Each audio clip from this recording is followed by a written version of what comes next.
প্রতিবেশী দেশ বাংলাদেশকে অস্থির করতে গিয়েই কি এবার নিজেরাই জ্বলে পুড়ে ছাই হচ্ছে ভারত?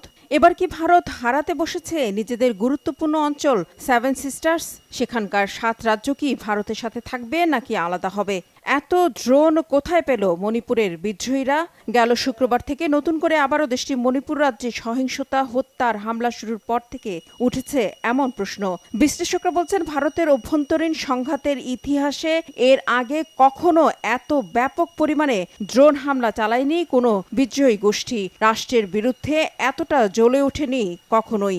আগ থেকেই নানা ইস্যুতে জ্বলতে থাকা সেভেন সিস্টার্সের মণিপুর রাজ্য গেল শুক্রবার থেকে নতুন করে আবার অশান্ত অগ্নিগর্ভ হয়ে উঠেছে, তবে এবার আরও ভয়াবহ আকারে।